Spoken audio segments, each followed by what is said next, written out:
नमस्कार साथियों, स्वागत है आप सभी का अनअकैडमी पर। मैं हूं अंकित अवस्थी। कैसे हैं आप? होपफुली आप सभी लोग बहुत अच्छे हैं, स्वस्थ हैं। Very good evening. Ranveer, Shivanshi, Priya, Narayan, Kamlesh, Nandini,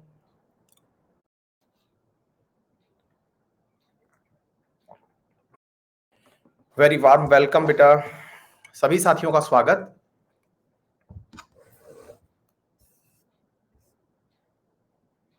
आकांक्षा, अभिजीत, है ना?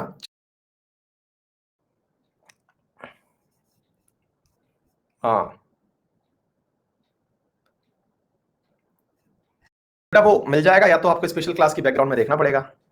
मोहम्मद आरिफ, बहुत सारा प्यार भी है। राजस्थान में विधान परिषद अशोक नहीं हुई है कल, लेकिन विधान परिषद पर मॉर्निंग में एक सवाल पढ़ाऊंगा क्योंकि पश्चिम बंगाल ने हाल ही में डिमांड करी है, तो कल सुबह की तरफ एक क्लास पढ़ाऊंगा। ठीक है, चलिए शुरू करते हैं। Rajasthani, thank you so much भाई। हाँ जी, तो हमारे सेशन में हमेशा की तरह शुरुआती 5 मिनट सबके हालचाल जाने जाते हैं, अपने बताए जाते हैं, 40 मिनट पढ़ते हैं और फिर अंत में 5 मिनट जो है सबसे बतियाते हैं। ये हमारे क्लास का सिस्टम है, सिस्टम कह लीजिए, कन्वेंशन कह लीजिए, जो हम लोगों ने खुद से बनाया हुआ है, जिसको हम लोग फॉलो करते आए हैं। हाँ जी, तो आज हम पढ़ रहे हैं फंडामेंटल ड्यूटीज के बारे में। अब ये क्या होती हैं साहब? फंडामेंटल ड्यूटीज क्या हैं, इसके बारे में मैं आपको ऐसे समझाता हूं कि अपन ने एक बस की सवारी करी थी। अब ध्यान से सुनिएगा, मुश्किल से 10-15 मिनट का है फंडामेंटल ड्यूटी, 15 मिनट अधिकतम या 20 मिनट अधिकतम, है ना। 20 मिनट में इसको खत्म करके फिर पार्लियामेंट की यात्रा करेंगे। तो फिलहाल के लिए केवल इसको पढ़ लीजिए, है ना। फिर इसके बाद में जो जरूरी बातें हैं उसके मतलब इसमें कुछ ऐसा बताने का है नहीं, केवल आपको सीखना है। 20 मिनट का पार्ट है, इसको सुन लेते हैं, फिर अपन पार्लियामेंट का शुरुआत करेंगे। हाँ जी, तो हुआ क्या, आपको यदि याद हो तो मैंने आप लोगों को बताया था। देखिए साथियों, एक चीज जान लेना, इंडियन पॉलिटी इतनी वाइड है ना, इतनी वाइड है कि मैं अगर पूरा पूरा 4 महीने भी इंडियन पॉलिटी पढ़ाऊं तो खत्म ना हो पाए। आप ये बात भी जान लीजिएगा, है ना। 4 महीने तक जिस तरह से मैं पढ़ा रहा हूं उस तरह से अगर पढ़ाता ले गया तो 4 महीने में भी खत्म नहीं हो पाएगी,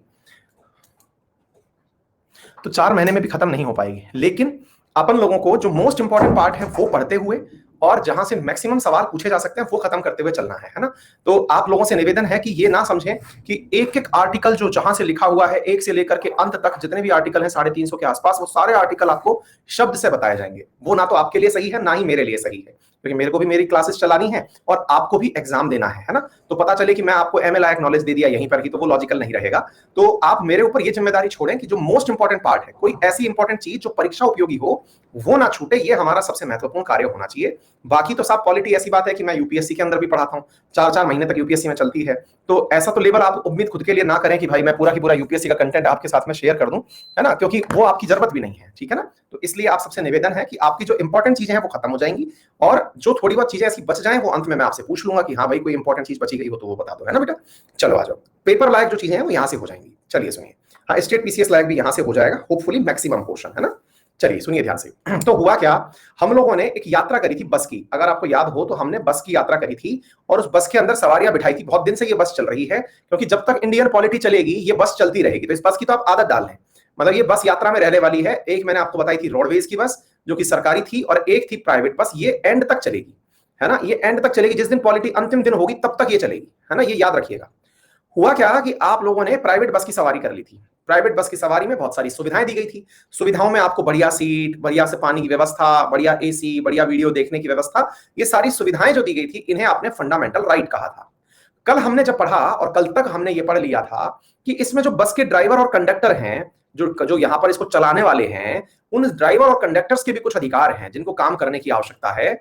उनको हमने डीपीएसपी नाम दे दिया था। ठीक है, तो एक बस चल रही है, उस बस के अंदर फंडामेंटल राइट तो वो है जो यात्रियों को दी जाने वाली सुविधाएं हैं, और डीपीएसपी वो है जो कि ड्राइवर कंडक्टर्स हैं, उनको क्या क्या करने चाहिए, उनके मैनुअल लिखे हुए हैं। आप ये कर सकते हैं, आप इतनी गति में बस चला सकते हैं, आप इतनी जगह स्टॉपेज ले सकते हैं, आप इस प्रकार के कार्य कर सकते हैं, आपको 10 घंटे लगातार चलाना अलाउड है, 24 घंटे लगातार ना चलाएं। इस प्रकार की सारी बातें हमने इन ड्राइवर और कंडक्टर्स को बताई हुई थी। ड्राइवर के लिए डायरेक्शंस लिखे हुए थे, उन्हीं को हमने directive principles to the state policy कहा। वर्तमान में ड्राइवर कंडक्टर कौन है हमारे यहाँ पर? केंद्र सरकार और राज्य सरकार। केंद्र सरकार और राज्य सरकार, इनके लिए डायरेक्शंस लिखे हुए हैं कि आप कैसे चला सकते हैं, किस प्रकार से आप सरकार चला सकते हैं, है ना। इस प्रकार से साथियों आप लोगों के सामने ड्राइवर कंडक्टर की बात लिखी हुई है। ठीक है, अच्छी बात है। हम लोगों ने जो सुविधाएं दी थी वो यहां लिखी हुई थी। अब क्या होता है भाई साहब, आपने क्या देखा, और ऐसी चीजें जो है वो हमारे राजस्थान हरियाणा बॉर्डर साइड पे बहुत देखने को मिलती है। जहां मैं रहता हूँ ना, वो मतलब एक्चुअली एनसीआर है, मतलब मैं जिस एरिया में रहता हूँ वो नेशनल कैपिटल रीजन है, यहाँ से दिल्ली कनेक्टेड है, मतलब हरियाणा बॉर्डर फिर दिल्ली कनेक्टेड है यहाँ से।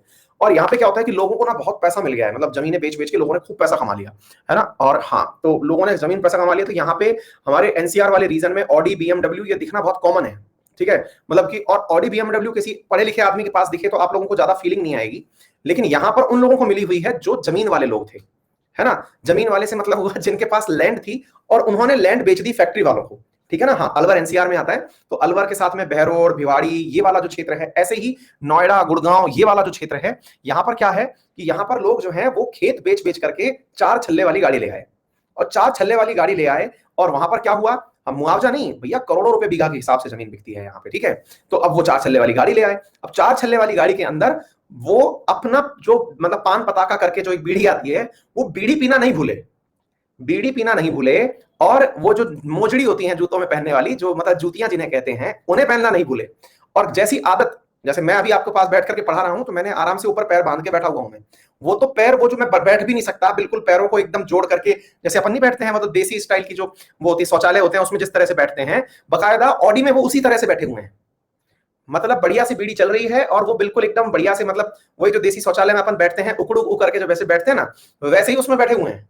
और बढ़िया से, मतलब भाई साहब 4 छल्ले वाली गाड़ी चल रही है। 4 छल्ले वाली गाड़ी का उनको कुछ नहीं पता है, बस ये पता है कि भाई ये 50 लाख की गाड़ी है, अब ये हमको यूज करनी है, ठीक है। तो इसका मतलब क्या हुआ, देखो, अब आपने एक बहुत बढ़िया वॉल्वो बस के अंदर सवारियों को सारी सुविधाएं बोल दी।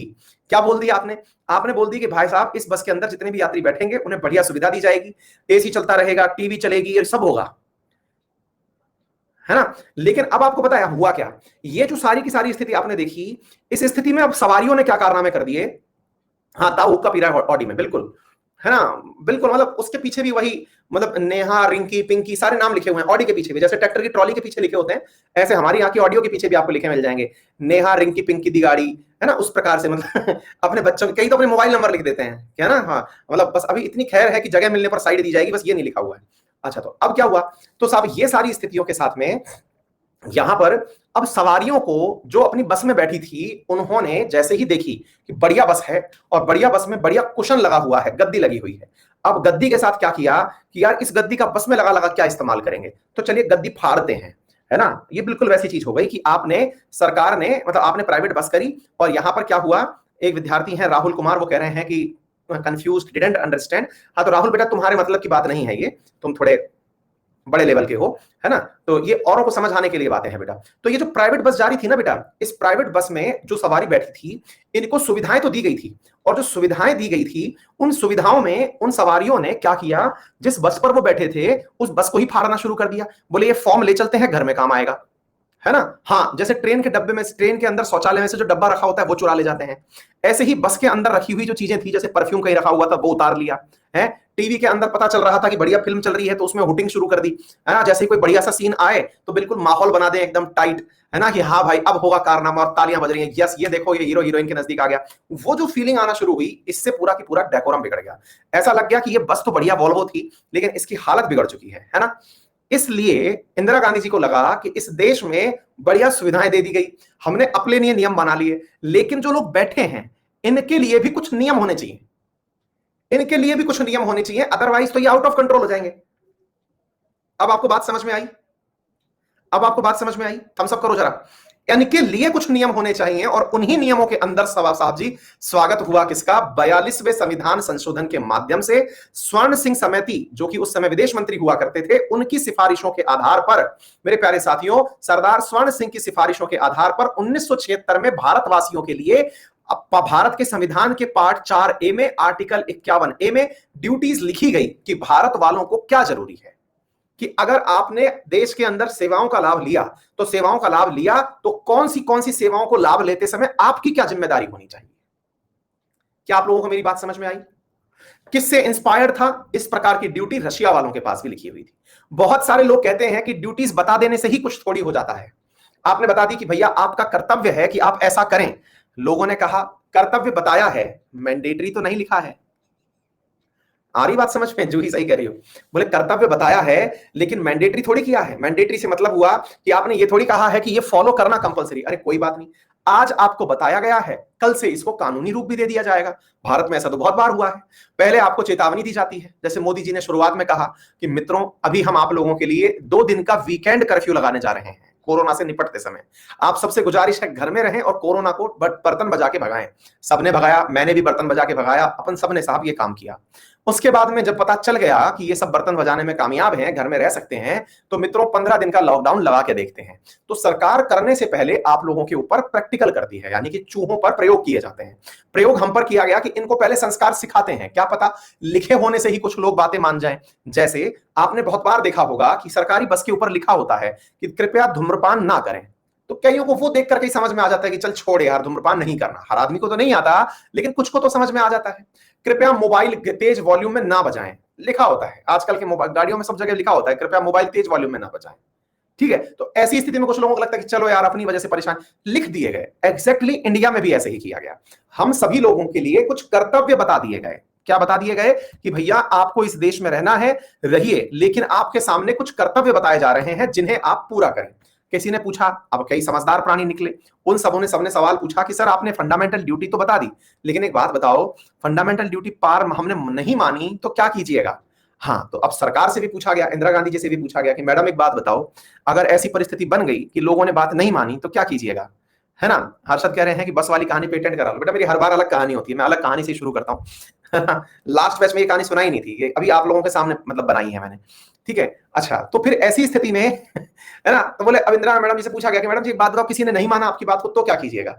तो बोले साहब ऐसा है, कोई बात नहीं, नहीं मानेंगे तो। बोले मैडम कोई शिकायत विकायत करने का जुगाड़ रखिएगा, मतलब इन लोगों को सजा दिलवाइएगा। बोले नहीं, सजा तो नहीं दिलवाएंगे, क्योंकि लोग जो हैं इसका मिसयूज बहुत कर लेंगे। जैसे अब जैसे मान लीजिएगा कि आपने पहली ड्यूटी लिखवाई, to abide by the constitution and respects its ideal and institutions, national flag and national anthem. ठीक है, अब आपने इस फंडामेंटल ड्यूटी को क्या किया, पहले तो इसका मीनिंग समझा देता हूं। आपने पहले लिख दिया, आपने लिख दिया कि साहब हम क्या करने वाले हैं कि देशवासियों के लिए एक ऐसा सम्मान सिस्टम बना रहे हैं ताकि वो संविधान का पालन करें, उसके आदर्शों का सम्मान करें, संस्थानों, राष्ट्रीय ध्वज और राष्ट्रीय गान का सम्मान करें। अब मुसीबत हमारे यहां पर यह है कि राष्ट्रगान किसी एक स्कूल में बजे तब तो समझ में आए, लेकिन अगर एक स्कूल की जगह आप रोड से निकल रहे हैं, हर जगह राष्ट्रगान बज रहा है। आपने बचपन में सीखा होगा कि जब हम लोगों ने राष्ट्रगान बजाना शुरू किया बचपन में, तो राष्ट्रगान के बजते ही अपन लोग सीधे खड़े हो जाते थे। ठीक है, अपन खड़े हो गए कि हाँ भाई राष्ट्रगान बज रहा है, सीधे सीधे खड़े हो जाओ, खड़े हो गए। अब भैया ऐसी स्थिति में दिन भर में कई बार आपने रास्ते में से क्रॉस हो रहे हैं, और अच्छा होता यह है राष्ट्रगान सुनाई दे जाए तो आपको रुकना जरूरी है। अपने देश में तो वैसे ही इतनी बेरोजगारी है, मतलब कई लोग तो इसलिए बैठ जाएंगे कि मान लीजिए कि ये भाई साहब हमारे पड़ोसी बाहर निकल रहे हैं, आज इनको फंसाना है, आज इनको सीधा सुप्रीम कोर्ट की यात्रा करानी है। खड़े हो गए कि बेटा हम तो राष्ट्रगान पे खड़े हैं और तुम्हारी फोटो बना रहे हैं, क्योंकि चाइना वालों ने मोबाइल दे दिया है और अपना फोटो खींच रहे हैं। देखिए राष्ट्रगान बजता हुआ जब मुझे सुनाई दे रहा है, इनके कान स्वस्थ हैं, तब भी ये नहीं रुके हैं और चले जा रहे हैं। ये लीजिए हो गया कारनामा। मतलब समझ रहे हैं, हमारे देश में तो क्या है कि अगर कोई भी चीज है, अब सिनेमा हॉल है, अब सिनेमा हॉल के अंदर राष्ट्रगान बजा, अब राष्ट्रगान बजा और राष्ट्रगान बजते ही आदमी कोई खड़ा नहीं हुआ। अब आज राष्ट्रगान के समय आदमी खड़ा नहीं हुआ, तो अब यार एक बात बताइए, वो अंदर बैठा हुआ खड़ा नहीं हुआ, कई तो उसी को कूट देते हैं, खड़ा क्यों नहीं हो रहा है? अरे यार फिल्म के अंदर बीच में राष्ट्रगान आ गया तो ये थोड़ी कि भारत माता की जय के नारे लगाने लग जाऊंगा, मनोरंजन के लिए आया हूं। अब इस बात के ऊपर बहस छिड़ गई, इतनी बहस छिड़ गई कि सुप्रीम कोर्ट तक पहुंच गई। सुप्रीम कोर्ट को गाइडलाइंस देनी पड़ी, सुप्रीम कोर्ट को गाइडलाइंस देनी पड़ी कि हाँ भाई साहब खड़ा होना जरूरी है। क्यों? क्योंकि कब तक किसी से बहस सुने?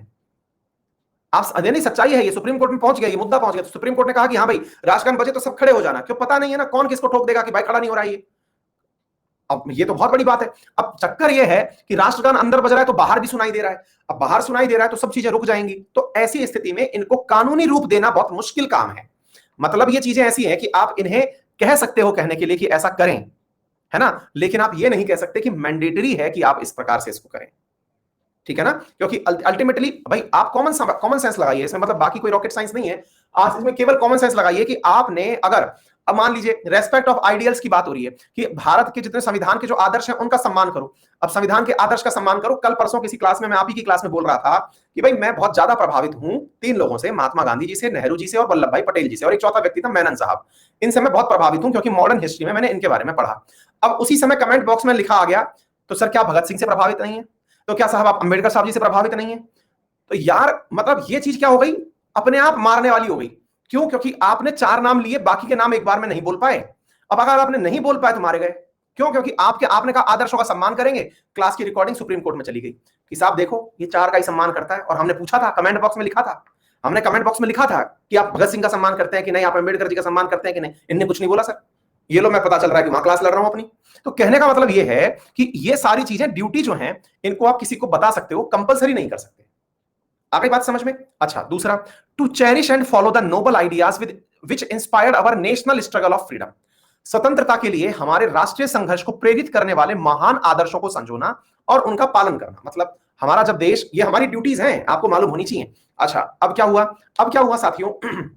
हमारे देश के अंदर स्वतंत्रता संग्राम चल रहा था। स्वतंत्रता संग्राम के समय बहुत सारे महान आदर्श। अब महान आदर्शों में अभी मैं एक अमित शाह जी का वीडियो देख रहा था जो काफी ज्यादा वायरल हो रखा था। उसमें यह था कि वो कह रहे थे कि 1857 की क्रांति यादगार बनाने में बाबा क्या नाम है उनका, वीर सावरकर जी का बड़ा है। अब उस व्यक्ति ने, जो आपने भी देखा होगा, ये बहुत ज्यादा वायरल वीडियो है। अब उस वायरल वीडियो में क्या है कि वायरल वीडियो में सावरकर के बारे में ये लाइन बोली हुई है कि साहब वीडी सावरकर जी जो हैं, उनका जन्म जो है वो 1857 में नहीं, 1900 के आसपास का ही हुआ था। मैं I am not very much sure, 1800 मतलब 1857 के बाद हुआ था, है ना। वीर सावरकर जी का जो जन्म है वो काफी बाद में हुआ है। For being very much factually correct, मैं आपको बता देता हूं सावरकर जी का जन्म कब हुआ था, है ना। तो आपको क्यों बताना चाह रहा हूं, एक मिनट रुकिए, देखिए वीडी सावरकर, ठीक है। अब देखिए, इनका जन्म हुआ था 1883 में, ठीक है।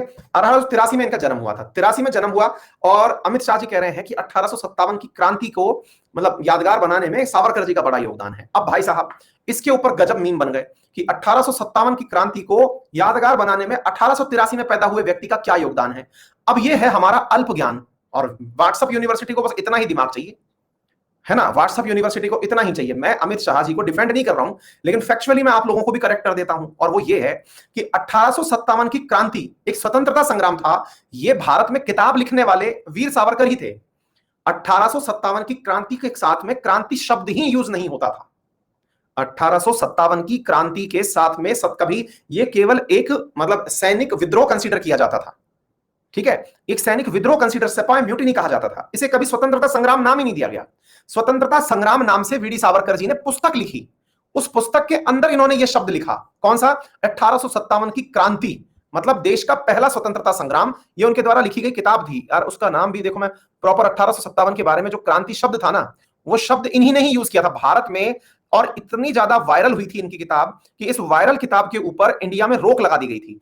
मतलब देश में इलीगल रूप से इस किताब का व्यापार हुआ करता था। मतलब ऐसा हो गया था कि ये किताब एक जगह से दूसरी जगह जब पहुंचाई जाती थी तो ये छुपा छुपा करके पहुंचाई जाती थी। अब वो किताब का मुझे टाइटल एग्जैक्टली याद नहीं आ रहा है, लेकिन था 1857 फ्रीडम स्ट्रगल, है ना। एक मिनट रुकिए, रुक जाइए, बता ही देता हूं। उस किताब का नाम ही बता देता हूं मैं आपको, एक मिनट रुकिए। हाँ, the Indian war of independence, इस नाम से मेरे प्यारे साथियों पुस्तक लिखी हुई थी इनके द्वारा, ठीक है ना। 1909 में प्रकाशित हुई थी, और ये इंडियन वार ऑफ इंडिपेंडेंस नाम से पुस्तक थी जो इनके द्वारा लिखी गई थी, ठीक है। इंडियन वार ऑफ इंडिपेंडेंस, देखिए मैं इसकी फोटो भी दिखाता हूं आप लोगों को। अब ये किताब के बारे में कंटेंट है, और ये कंटेंट है, देखिए मैं दिखाता हूं आपको, आप इसे देखें। तो ये चीजें हमको क्या इंडिकेट करती हैं? ये हमको इंडिकेट करती हैं कि 1857 की क्रांति, मतलब ये किताब इतनी वायरल किताब थी साथियों। मतलब उस समय पढ़े जाने वाले किताबों में सबसे ज्यादा वायरल किताब थी वीर सावरकर जी की, the Indian war of independence 1857। आ गई बात समझ में? क्लियर? तो इस प्रकार से चीजों को पढ़िए। ये क्यों डाली गई जब इन पे कोई सजा नहीं है, ये क्यों डाली गई जब इन पे कोई सजा नहीं? क्या लिख रहे हो नारायण?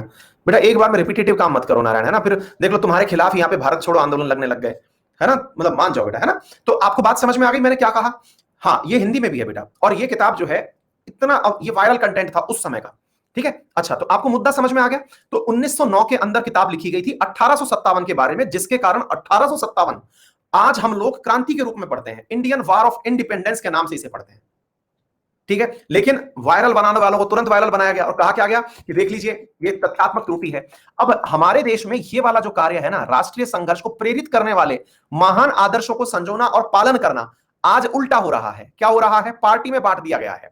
बीजेपी प्रयास कर रही है कि साहब ने पटेल जी को तो अपनी टीम में ले ही लिया है। पटेल जी कुछ दिन बाद आने वाली पीढ़ियों को पता चलेगा कि वल्लभ भाई पटेल जो है वो भाजपा के कार्यकर्ता थे। कुछ दिनों बाद महात्मा गांधी भी धीरे धीरे से जो है वो भाजपा के कार्यकर्ता हो जाएंगे, है ना। तो ये धीरे धीरे वो चल रहा है कि भाई क्या किया जाए। आदर्शों को संजोने के नाम पर आदर्शों को जोड़ने की बातें चल रही हैं, अच्छी बात है, लेकिन उनको अपमानित मत करिए। जो लोग अभी हैं ही नहीं उनके खिलाफ कुछ मत बोलिए। तो ये फंडामेंटल ड्यूटी है कि आप अपने देश में जो भी आपके देश को बनाने में योगदान रखने वाले लोग रहे हैं उन्हें कम से कम आप सम्मान दीजिए, है ना।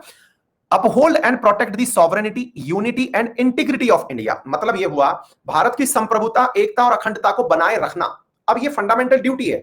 अब आपने कहा कि सर मुझको कैसे पता कि मैं एकता और अखंडता बनाए रख सकता हूं। भाई आप ऐसा कोई कार्य मत करिए जिससे कि देश के अंदर लड़ाई हो, भाईचारा बचा रहे।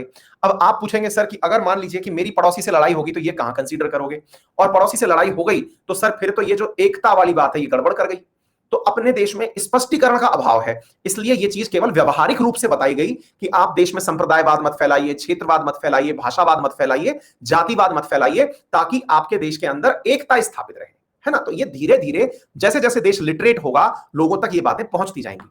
देश की रक्षा और राष्ट्रीय सेवा प्रदान करने के लिए जब ऐसा करने के लिए कहा जाए, अब जैसे मान लीजिए आपको मालूम है इजराइल के अंदर ऐसा कोई भी व्यक्ति नहीं है ना, इजराइल में ऐसा कोई भी व्यक्ति नहीं है जो वयस्क हो और इजराइल की सेना में ना हो, है ना। इजराइल में मतलब क्या हो, वयस्क हो और इजराइल की सेना में ना हो, वहां पर सब इजराइल की सेना के अंदर कार्य करते हैं। अब कल को मान लो इंडिया पर आपदा आ जाए, अब हाँ सारे लोग इजराइल की सेना के अंदर हैं, ठीक है ना। वयस्क का मतलब क्या होता है, अभी एक बालक पूछ रहा है, वयस्क का मतलब अडल्ट होता है, ऋषि का, ठीक है। अडल्ट मतलब 18 साल से ऊपर का, है ना बेटा। तो ऐसी स्थिति के अंदर यहां पर हाँ, और फिर महिलाओं के लिए भी है ये वाली बात, तो महिलाओं को भी उसमें मतलब ये ऐड किया हुआ है, ठीक है। साउथ कोरिया के अंदर भी है। साउथ कोरिया में तो इस बात के ऊपर इतना विरोध होता था, मतलब कई लोग, उनके यहाँ तो कंपलसरी मिलिट्री सर्विस है। आप कुछ भी बनिए, आपको आई मतलब वहां का एडमिनिस्ट्रेटिव ऑफिसर बनना है, इंडस्ट्रियलिस्ट बनना है, या फिर आपको मैनेजमेंट में जाना है, कुछ भी जाना है, लेकिन आपको साउथ कोरिया के अंदर मैंडेटरी रूप से आर्मी में सेवा देनी ही होगी। आ गई बात समझ में। तो ये वाली बात भी निकल करके आ गई।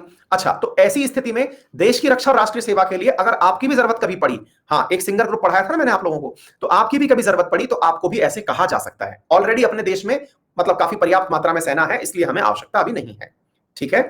हमारी समय संस्कृति की समृद्ध विरासत को महत्व देना और संरक्षित करना, हमारी संस्कृति की समृद्ध विरासत को महत्व करना। जैसे हमको नहीं लिखना है कि Pooja loves Mukesh, Mukesh loves Reena, Reena loves Suresh, ये सब बातें हमको अपनी संस्कृति की विरासतों पर नहीं लिखना है, ठीक है। तो हमको अपनी संस्कृति बचा के रखनी है। आप कहेंगे कि सर ये तो पति पत्नी और वो वाला आपने लव ट्रायंगल बता दिया, मैं तो ऐसे ही बोला था। हाँ जी, भारत में सभी लोगों के बीच धार्मिक, भाषाई, क्षेत्रीय और सांप्रदायिक विविधता के बीच सामंजस्य और समान भाईचारे की भावना को बढ़ावा देना, महिलाओं के गरिमा के लिए अपमानजनक व्यवहार का त्याग करना। मतलब ये बात तो स्वीकार की गई है कि हम लोग अपमानजनक व्यवहार करते हैं, बस इसको क्या करिएगा, हाँ सोनम गुप्ता बेवफा है, बिल्कुल, है ना। तो बिल्कुल वैसे ही मेरे प्यारे साथियों क्या किया गया कि renounce practices derogatory to the dignity of woman, महिलाओं के जो सम्मान के खिलाफ कार्य हो रहे हैं उनका त्याग किया जाए। वो बात दूसरी है कि आपको यही समझ में ना आए कि महिलाओं के सम्मान के खिलाफ कोई कार्य होता है क्या, है ना। मतलब इसमें कहा गया है कि आप अपमानजनक व्यवहार का त्याग करिए, यानी कि सेल्फ अंडरस्टूड है कि इंडिया में तो महिलाओं का अपमान होता ही है ना। अपमान होता है तो इसको कम किया जाए, ठीक है। तो ये हमारा मूल कर्तव्य बनाना पड़ा, लिखना पड़ा कि देखिए ये मतलब यत्र नार, वो क्या कहते हैं ना, यत्र नार्यस्तु पूज्यन्ते रमन्ते तत्र देवता, उस देश में ये बात भी लिखनी पड़ रही है कि साहब नारियों का सम्मान करें, ठीक है। तो ये देखिए आप सामने, हाँ एक देखिए एक विद्यार्थी ने पूछा भी है, एक सवाल पूछा है, इससे आप समझ सकते हैं। साइमन, क्या मेल के सम्मान के खिलाफ क्या होता है, देखिए ना आ गया ना मेल ईगो, आदमी के सम्मान के खिलाफ क्या होता है फिर, बिल्कुल सही बात है बेटा, समझ गए हम तुम्हारी बात, इसीलिए ये बात फंडामेंटल ड्यूटी में लिखनी पड़ी। आ गई बात समझ में। हाँ ये क्या है कि मतलब इसलिए फंडामेंटल ड्यूटी में लिखनी पड़ी कि महिलाओं का सम्मान करें। क्लियर, अब समझ में आ गई ना। हाथ कंगन को आरसी क्या, पढ़े लिखे को फारसी क्या, मैंने तो उदाहरण के साथ आपको बता दिया। हाँ आगे देखो, आगे चलते हैं। To protect and improve the natural environment including forest, lakes, rivers and wildlife and to have compassion for living creatures, जीवित प्राणियों के खिलाफ के लिए दया भाव रखना चाहिए। अब साहब जीवित प्राणियों के लिए दया भाव रखना चाहिए, इस नाम पर बहुत सारे लोग, कई इस प्रकार की वीडियो भी वायरल हैं। अब क्या हुआ कि एक मैडम जो है वो इंग्लिश मीडियम में पढ़ाई कर ली और एक वीडियो वायरल हुआ उनका, मुंबई का था कि जाने कहां का था मैं भूल गया। वो एक व्यक्ति जो है वो गाय का दूध निकाल रहा था। अब गाय का दूध निकाल रहा था, और आपको मालूम होगा कि गाय का जब दूध धोते हैं तो धोने से पहले क्या होता है, धोने से मतलब दूध निकालते हैं, तो उस समय क्या होता है कि गाय का जो बछिया होता है, जो बच्चा होता है, उसे क्या किया जाता है, गाय का दूध पीने के लिए पहले छोड़ा जाता है, ताकि उसके अंदर मातृत्व का भाव विकसित हो और गाय दूध देने के लिए तैयार हो। गाय दूध देने के लिए तैयार होती है तो फिर जाकर के उस बछिया को दूर किया जाता है, और फिर जाकर के उससे जो है वो जो मनुष्य है वो अपना दूध का दोहन करता है और फिर उस दूध को निकाल करके बेचता है। ये प्रक्रिया है, बाल्टी लगा करके पहले, ये मतलब अदरवाइज गाय दूध ही ना दे, अगर उसका मातृत्व ना जगे तब तक गाय दूध ना दे। अच्छा सा, अब वो बच्ची क्या देख लेती है, मैडम जी जो पढ़ करके आई हैं कहीं से, उन्होंने देख लिया कि आप एक माँ को उसके बच्चे के प्यार से अलग कर रहे हैं। एक माँ को आप बच्चे से अलग कैसे कर सकते हैं? एक माँ अपने बच्चे को दूध पिलाना चाह रही है, आपने दूर कैसे कर दिया? ये एक्सट्रीम है भाई। थैंक गॉड कि अपने यहां पर फंडामेंटल ड्यूटी के ऊपर कानूनी राइट नहीं लगाया। ये आप गूगल कर लीजिएगा, आपको मिल जाएगा यूट्यूब पर ये वीडियो, ठीक है। और वो महिला जो है वो अंग्रेजी में खटपट खटपट दिए जा रही है गालियां, ये क्या है, आप जैसे लोग ही हैं जो इस प्रकार के व्यवहार को रखते हैं। अब वो बेचारा समझ में ही नहीं आ रहा है कि मैडम जी कह क्या रही हैं। क्यों? क्योंकि उस बेचारे को तो पता है ना कि गाय उसका भी पालन कर रही है, उस व्यक्ति का भी।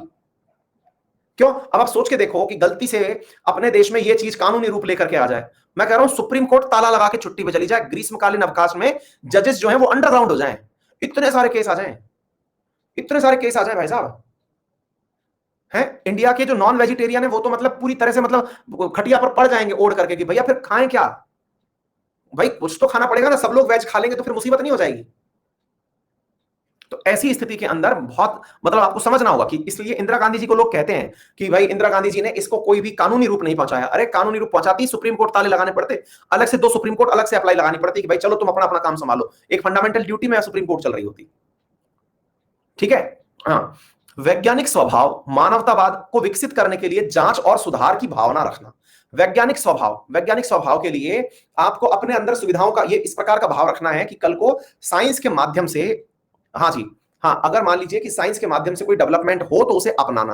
भाई साहब इसको मान लो कानूनी रूप पहुंचा दिया जाता, इसको कानूनी रूप दे दिया जाता, और क्या होता भाई साहब, इंडिया में इन दिनों वैक्सीन को लेकर के जो अफवाह चल रही है, जो लोग आए दिन मतलब कह रहे हैं वैक्सीन नहीं लगवानी चाहिए, वो तो हर आदमी जो है डला होता अंदर।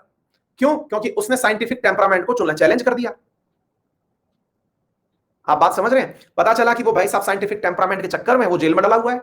उसने तो इसलिए मना किया कि भाई साहब मेरे इंजेक्शन का दर्द होगा, बोले तू साइंस के खिलाफ खड़ा है, चल अंदर। समझ रहे हैं आप? तो ऐसी स्थिति में ये वाली चीज हो जाती है ना। तो वैज्ञानिक स्वभाव, साइंटिफिक टेम्परामेंट इंडिया की मजबूरी है कि आप अलाउ नहीं कर सकते।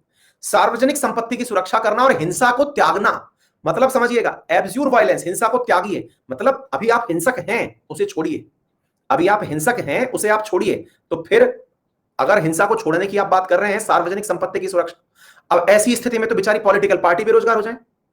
पॉलिटिकल पार्टी कहें कि यार गजब बात है, फिर हम धरना प्रदर्शन कैसे देंगे? जब तक सरकारी बस नहीं जलाई, 2 थाने फूके नहीं, टायर जलाए नहीं, 2 चारों की दुकान नहीं तोड़ी, तब तक तो भाई साहब धरना ही नहीं लगता, कोई सीरियसली नहीं लेता, सरकार रिजर्वेशन ही नहीं देती तब तक। मराठा सिर पकड़ के बैठ जाते कि यार हमको रिजर्वेशन कैसे मिलेगा जब तक हम 4 बस नहीं जलाएंगे। हमारे यहाँ के गुजर नाराज हो जाते, कहते कि पटरी नहीं उखाड़ेंगे तब तक रिजर्वेशन कैसे मिलेगा। गजब आदमी हो यार तुम, अजब हो, मतलब हम पटरी उखाड़ेंगे रास्ते में बैठेंगे तब रिजर्वेशन मिलेगा। सरकार सुनती थोड़ी है। हिंसा, पहले हिंसा जरूरी है, हिंसा परमो धर्म। कौन कह रहा है अहिंसा परमो धर्म? ये ए आगे से हट गया, ये तो ले में आ गया बस। तो मतलब सार्वजनिक संपत्ति की सुरक्षा करना, यदि इसको आपने फंडामेंटल ड्यूटी से आपने कहा कि नहीं साहब इसको कंपलसरी कर दीजिए आ गए, तो ऐसी स्थिति के अंदर फिर तो दिक्कत हो जाएगी, भारत में बहुत लोग बेरोजगार हो जाएंगे। तो सरकार ने कहा भैया देखो निवेदन है, हाँ हमारे यहाँ पे राजस्थान में गुजर आंदोलन जब होता है भाई साहब, हमारे यहाँ पे एकदम सिंपल सा है, गुजर आंदोलन का टाइम फिक्स है हमारे यहाँ पे। मेरे बहुत सारे मित्र हैं और वो मतलब गुजर ही है और बहुत बहुत प्यारे लोग हैं, और वो उनका सिंपल सा सीन है, बोले सर फसल कट जाएगी और अगर सरकार ने 3-2-5 किया तो करौली से होकर जा रही है रेलवे लाइन, जाके बैठ जाएंगे खटिया डाल करके, बढ़िया घाट की राबड़ी खाएंगे और अपने जाके डल जाएंगे। ठीक है, हाँ बिल्कुल, जाकर रोड पटरी बैठ जाएंगे, कोई दिक्कत नहीं है। ये कॉमन है, बहुत सारी परीक्षाएं कैंसिल हुई हैं इस चक्कर में, दिल्ली मुंबई का ट्रैक रुक जाता है। ठीक है, तो ये समझ में आ गया, तो ये हो गया। तो ये साहब हमारे देश में मतलब समझाइश की जा सकती है, कंपलसरी नहीं की जा सकता। व्यक्तिगत और सामूहिक गतिविधि के सभी क्षेत्र उत्कृष्टता के लिए प्रयास करना ताकि राष्ट्र निरंतर प्रयास और उपलब्धि के उच्च स्तर तक बढ़े। ये बिल्कुल आदर्शवादी बातें हैं। आदर्शवादी बातें ये हैं कि देखिए देश की तरक्की के लिए आप व्यक्तिगत रूप से प्रयास करें, सामूहिक रूप से प्रयास करें। लोगों ने कहा देखिए सर बात आपकी ये तो समझ में आती है कि मैं इंडिविजुअली तरक्की करूं, पड़ोसी की तरक्की क्यों करवाऊं? हमारा मूलभूत सिद्धांत छीन लोगे आप, क्यों करवाऊं मैं सामूहिक तरक्की? अब कल को मान लो कि ये रूल बन जाए, कंपलसरी हो जाए और आपको पूछा गया कि अंकित अवस्थी तुम तो बढ़िया तरक्की कर गए गुरु, तुम्हारा पड़ोसी गरीब रह गया, चलो तुमको अंदर डाल देते हैं, क्यों? क्योंकि तुमने सामूहिक गतिविधि का इस्तेमाल नहीं किया, तुम व्यक्तिगत पे रह गए। तो ऐसी स्थिति में आपके बीच में एक टेम्परामेंट विकसित किया जा रहा है कि आप इस प्रकार से कार्य करें कि सबका उत्थान हो, है ना, सर्वजन सुखाय सर्वजन हिताय, यानी सबका सुख हो, सबका भला हो, इस प्रकार का देश बनाइए आप। अभिभावकों द्वारा कहा गया कि अभिभावकों को उनके बच्चों को 6 से 14 वर्ष की आयु के बीच में शिक्षा के अवसर प्रदान करने के लिए यहां क्या करना होगा? अपॉर्चुनिटी प्रोवाइड करिए एजुकेशन। पेरेंट के लिए कहा गया कि देखो, हमने 86th कॉन्स्टिट्यूशनल अमेंडमेंट के माध्यम से बच्चों के लिए क्या कर दिया है? हमने 86th कॉन्स्टिट्यूशनल अमेंडमेंट के माध्यम से 6 से 14 साल के बच्चों के लिए एजुकेशन फ्री तो कर दिए, लेकिन आप अपनी ढकेल पर पानी पतासी के जो पानी पतासी जो बनाने वाला जुगाड़ है उसमें बच्चे को खड़ा मत कर लेना। तो आप अपना टेम्परामेंट विकसित करिए कि सरकार ने काम शुरू कर दिया है, आप भी बच्चे को भेजिए। पता चल रहा है कि वो वहां पर पानी पतासे के पतासे तल रहा है ना, तो बोले इस प्रकार का कार्य रोकिए और बच्चों को भेजिए। इसको आप कंपलसरी तरीके से तो मत मानिए, लेकिन अपना टेम्परामेंट विकसित करिए। तो उम्मीद है आप लोगों को बहुत ही शानदार तरीके से सारी बातें समझ में आ गई होंगी कि क्यों फंडामेंटल ड्यूटी हमारे लिए जरूरी है और क्यों इन्हें लीगल नहीं बनाया गया। ठीक है बेटा, क्लियर? तो फंडामेंटल ड्यूटी 11 है, 11 की 11 आपको समझ में आ गई होंगी। पेपर में सवाल कैसे पूछ लिया जाता है, वो आपको 4 ऑप्शन देके पूछ लेता है कि इनमें से कौन सी फंडामेंटल ड्यूटी नहीं है। तो आपने जितनी भी कहानियां सुनी ना, अब इससे आपके दिमाग में एक पिक्चर बन गई है कि अच्छा, कि ये फंडामेंटल ड्यूटी है। अब एक विद्यार्थी ने पूछा कि ये डाली ही क्यों गई? फिर ये बात भी एकदम सही है, जब इतनी ही दिक्कत थी तो फिर डाली ही क्यों गई? बेटा ये बिल्कुल वैसी ही बात है कि ज्यादा रोटी खाने से आदमी को नींद आती है, लेकिन इसका मतलब ये थोड़ी है कि रोटी खाए ही नहीं। बात समझ रहे हैं आप? भाई ज्यादा कोई भी चीज खाने से अति सर्वस्व वर्जते, लेकिन इसका मतलब ये थोड़ी है कि वो भोजन ही ना करे। है, ज्यादा खाना खाने से मेरे जैसे लोग बैठ नहीं पाते, क्योंकि उनका पेट इतना आगे आ जाता है कि फिर वहीं बैठते हैं, क्लास ही नहीं पढ़ा पाते। तो ऐसी स्थिति में उनसे कहो कम खाएं, कम खाएं तो फिर जी पाएं, है ना। तो एग्जैक्टली मुद्दा ये है कि ये जो चीजें आपके सामने बताई गई हैं, ये वो हैं जिनको बताने से जितना काम हो जाए अच्छी बात है ना, है ना। बताने से जितना काम हो जाए उतना कर लीजिए, ठीक है। हाँ बिल्कुल सही है प्रियंका, सही है। क्लियर? डन हो गया? मजा आ गया? चलिए बहुत बढ़िया। पता ही नहीं चलता 40 मिनट कब तो खत्म हो जाती हैं। ठीक है, तो अब ये सवाल पूछा जाता है कि साहब मूलभूत की विशेषताएं क्या है? तो ये सब हम बता दिए, क्या विशेषताएं हैं सारी बातें बता दी। आलोचकों का कहना है कि बनाया ही क्यों जब इसके अंदर आप कर नहीं सकते थे, और डालना था तो फंडामेंटल ड्यूटी में ये सब डालते। जैसे नहीं होता, जैसे आपने कभी देखा होगी फूफा टाइप की शिकायतें हैं, ओहो मिठाइयों में अगर इन्होंने काजू कतली रखी है तो इनके बाप का क्या जा रहा था, रसगुल्ला और गुलाब जामुन भी रख लेते। तो ये वो वाली फूफा टाइप की शिकायतें हैं, है ना, कि जब इतना सब कुछ दिया है तो वोट डालने की बात भी लिख देते इसमें, है करों के भुगतान की बात भी लिख देते इसमें, और तो और परिवार नियोजन की बातें लिख देते। अरे लिख तो बहुत देते, पर जो हुआ है वो कर लो, बाकी जिम्मेदारी तुम निभा लेना यार। ये थोड़ी कि संसद इंदिरा मैडम ने जिस दिन बनाई उसी दिन ताले लगा दिए कि अब संसद नहीं चलेगी। संसद चलेगी बाद में। 86 अमेंडमेंट के द्वारा 11वीं वो जोड़ी गई थी कि नहीं फंडामेंटल ड्यूटी, 86 अमेंडमेंट में जोड़ी गई है, उससे पहले तो 10 ही थी। भाई उससे पहले तो 76 कॉन्स्टिट्यूशनल अमेंडमेंट तक तो ये केवल 10 ही थी, बाद में जोड़ी गई है ना, तो बाद में जोड़ लेना यार। मतलब ये थोड़ी है कि सारी जिम्मेदारियां फिर एक नहीं अपनी जिम्मेदारी पर ले ली कि नहीं साहब वोट डालने का अधिकार भी डलवाइए, नहीं सर करों का भुगतान भी डलवाइए। अब तो यार तुम डाल लेना यार, इसमें बुराई क्यों कर रहे हो? फिर कमियां क्यों निकाल रहे हो? कर्तव्य में शामिल नहीं तो कर्तव्य में सुझाव दो, आलोचना क्यों कर रहे हो? आ गई बात समझ में? गैर न्याय संगत है उन्हें आलोचकों द्वारा नैतिक दिशा निर्देश के रूप में वर्णित किया जाता है। अरे भाई मैं तो कह रहा हूं न्याय संगत करा देता हूं, तो न्याय करवा के दिखा दे। मैंने कर दिया, लेकिन राष्ट्रगान एक कंपलसरी कर रहा हूं कि राष्ट्रगान के समय सभी को सम्मान करना जरूरी है, केवल इतना मनवा दे। भाई साहब 26 जनवरी के दिन भाई साहब घर में रोटियां नहीं बने, हर स्कूल अपने आगे माइक लगा के बैठ जाता है और राष्ट्रगान तेजी से बजता है, भूखे मर जाओगे। मम्मी खाना ही नहीं बनाई, खड़ी रहेगी, अब उस स्कूल वाले ने बजा दिया, अब उस स्कूल वाले ने बजा दिया, करवा के दिखा दो। तो नॉन जस्टिसेबल तो है ही भाई, बस बताने के लिए है कि यार कर लो, थोड़ा जितना हो जाए उतना अच्छा है। कम से कम कहते हैं ना कि अंधा मामा से काना मामा बढ़िया, कम से कम भाई दिखे तो सही कि कोई है, कुछ तो दिखे। Clear? Adding fundamental duties as an appendix of part 4 has reduced their significance. इन भाई साहब को इस बात से भी दिक्कत है कि आपने पार्ट 4 के पीछे इसको जोड़ा है, अपेंडिक्स बना दिया, इसको एडिशनल में जोड़ दिया आपने इसको। तो भाई क्या इसको पार्ट 1 बना देते? बोले नहीं, इसको पार्ट 3 के बाद रखना चाहिए था, यानी मूल अधिकार के जस्ट बाद इसे पार्ट 3A करना चाहिए था। मतलब हाँ, तुमको राज्य के जो कर्तव्य हैं, मतलब सरकारें जो काम करेंगे तो पीछे चले जाएं, और तुमको नैतिक दिशा निर्देश की बच्चा, जैसे आजकल कोरोना गाइडलाइन में बताया जाता है 2 गज की दूरी रखें, मास्क लगाएं और हाथ सैनिटाइज करें। बोले इसे क्या करें? बोले इसको सबसे पहले फंडामेंटल ड्यूटी में डालें। यार गजब क्रिएचर आदमी हो, समझाइश का काम है, कर दिया ना, अब लोड क्या ले रहे हो, है ना। This should be after part 3। ये देखिए कई लोग कहते हैं कि साहब इसको पार्ट 3 के बाद होना चाहिए। अरे तो भाई यार खुद से मान ले पार्ट 3 क्या, इसको पार्ट 1 के आगे रख ले, क्या दिक्कत है? बात समझ में आई?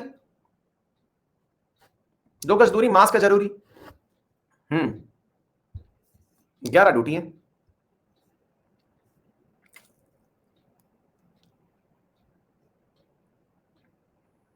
बेटा सौवक 0 से 6 लिखा हुआ है डीपी एसपी में अब, है ना?